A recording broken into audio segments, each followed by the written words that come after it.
रात का सन्नाटा था। मक्का की गलियों में एक अजीब सी शांति छाई हुई थी। चांदनी रात में काबा शरीफ की दीवारें मानो चांदी की तरह चमक रही थीं। हजरत मोहम्मद सल्लल्लाहु अलैहि वसल्लम काबा के पास हतीम में आराम कर रहे थे। ये वो जगह थी जहां वो अक्सर इबादत के लिए आते थे। रात की खामोशी में सिर्फ हवा की हल्की सी आवाज सुनाई दे रही थी। अचानक एक नूर से भरी हुई आवाज सुनाई थी। जिब्रील अलैहिस्सलाम तशरीफ लाए थे। उनका चेहरा इतना नूरानी था कि आंखें चकाचौंध हो जाती थीं। या रसूल अल्लाह, उठिए, आज रात आपका एक अनोखा सफर है, जिब्रील अलैहिस्सलाम ने बड़े प्यार से कहा। उनकी आवाज में एक खास मिठास थी। उनके साथ था बुराक, एक चमकदार सफेद जानवर जो बिजली से भी तेज था। बुराक का जिस्म घोड़े की तरह था, लेकिन उसके खूबसूरत पंख थे। उसकी आंखें हीरे की तरह चमक रही थीं और वो हवा में उड़ सकता था। उसकी हर सांस में जन्नत की खुशबू थी। बुराक इतना खूबसूरत था कि उसे देखकर दिल खुश हो जाता था। नबी सल्लल्लाहु अलैहि वसल्लम ने बुराक को देखा तो वो थोड़ा सा हिचकिचाया। जिब्रील अलैहिस्सलाम ने बुराक से कहा, क्या तू नहीं जानता कि ये कौन है? ये वो है जिनसे बेहतर कोई सवार तुझ पर नहीं बैठा। ये सुनकर बुराक शांत हो गया और उसने अपना सिर झुका दिया। उसकी आंखों में अदब और मोहब्बत साफ दिखाई दे रही थी। नबी सल्लल्लाहु अलैहि वसल्लम बुराक पर सवार हुए। एक पल में वो मक्का से निकलकर बैतुल मक़दस पहुंच गए। ये सफर इतना तेज था कि हवा भी पीछे रह गई। रास्ते में बुराक ने कई जगह रुकने की कोशिश की, लेकिन जिब्रील अलैहिस्सलाम ने कहा, अभी नहीं, पहले मकसद पूरा करो।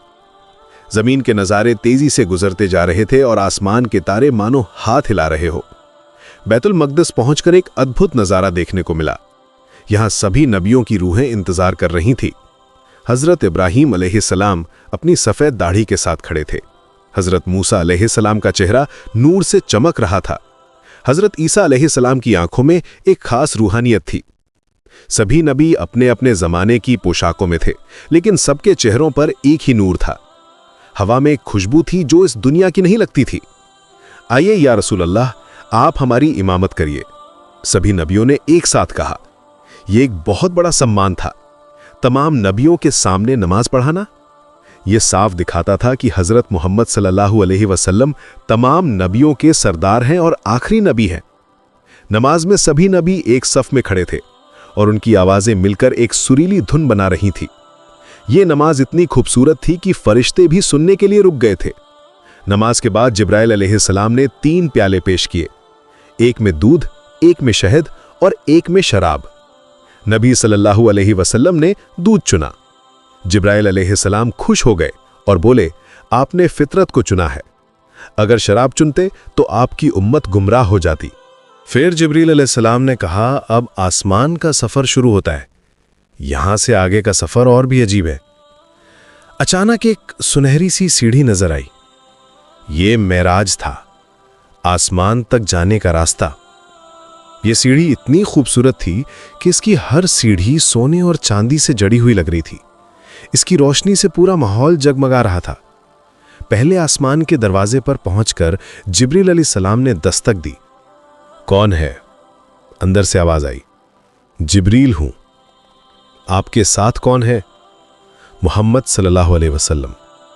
क्या उन्हें बुलाया गया है? जी हां। तो आइए, खुश आमदीद। दरवाजे खुलने की आवाज इतनी मधुर थी जैसे संगीत बज रहा हो। पहले आसमान में हजरत आदम अलैहिस्सलाम मिले। वो बहुत लंबे कद के थे और उनका चेहरा बेहद खूबसूरत था। उन्होंने बहुत प्यार से स्वागत किया। मेरे नेक बेटे, खुश आमदीद। उनकी आंखों में खुशी के आंसू थे। उन्होंने बताया कि वो यहाँ अपनी औलाद के अमल देखते रहते हैं। जब कोई नेकी करता है तो वो खुश होते हैं और जब कोई गुनाह करता है तो उदास हो जाते हैं। दूसरे आसमान में हजरत ईसा और हजरत याहिया अलैहिस्सलाम थे। दोनों चचेरे भाई थे और साथ ही रहते थे। तीसरे आसमान में हजरत यूसुफ अलैहिस्सलाम मिले, जिनकी खूबसूरती देखकर आंखें चकाचौंध हो जाती थीं। उन्हें दुनिया की आधी खूबसूरती दी गई थी। उनका चेहरा चांद से भी ज्यादा चमक रहा था।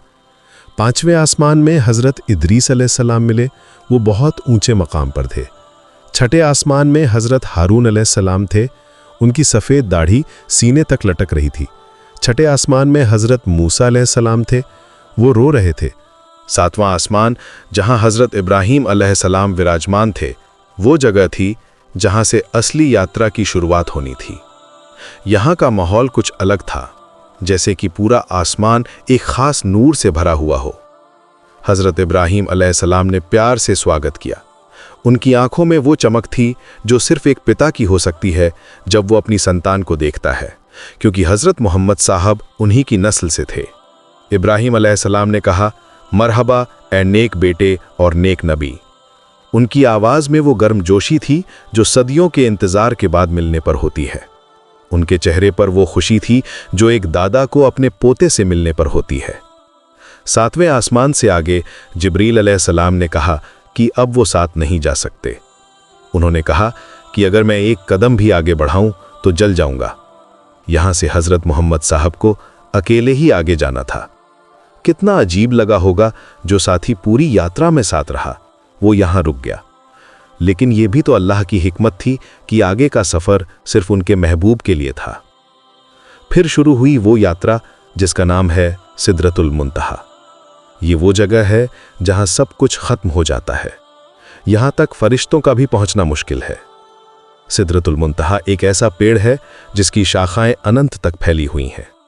इसके पत्ते इतने बड़े हैं कि हाथी के कान जैसे लगते हैं और इसके फल मटके जितने बड़े हैं। इस पेड़ की खूबसूरती का कोई अंदाज़ा नहीं लगाया जा सकता। इसकी हर शाख पर ऐसा नूर था जो आंखों को चकाचौंध कर देता था। इस पेड़ के पास पहुंचकर हज़रत मोहम्मद साहब ने देखा कि वहां 4 नदियां बह रही हैं। 2 नदियां छुपी हुई थीं और 2 दिखाई दे रही थीं। जिब्रील अलैहिस्सलाम ने बताया कि छुपी हुई नदियां जन्नत की हैं और जो दिखाई दे रही हैं वो दुनिया की नील और फुरात नदियां हैं। इन नदियों का पानी इतना साफ और चमकदार था कि उसमें आसमान का अक्स दिखाई दे रहा था।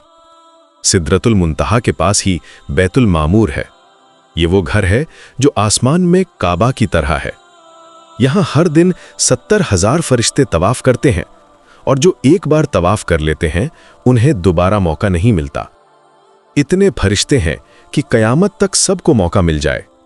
बैतुल मामूर की दीवारें ऐसे नूर से चमक रही थीं कि लगता था जैसे हजारों सूरज एक साथ चमक रहे हों। फरिश्तों की आवाजें इतनी मधुर थीं कि सुनने वाला मंत्रमुग्ध हो जाए।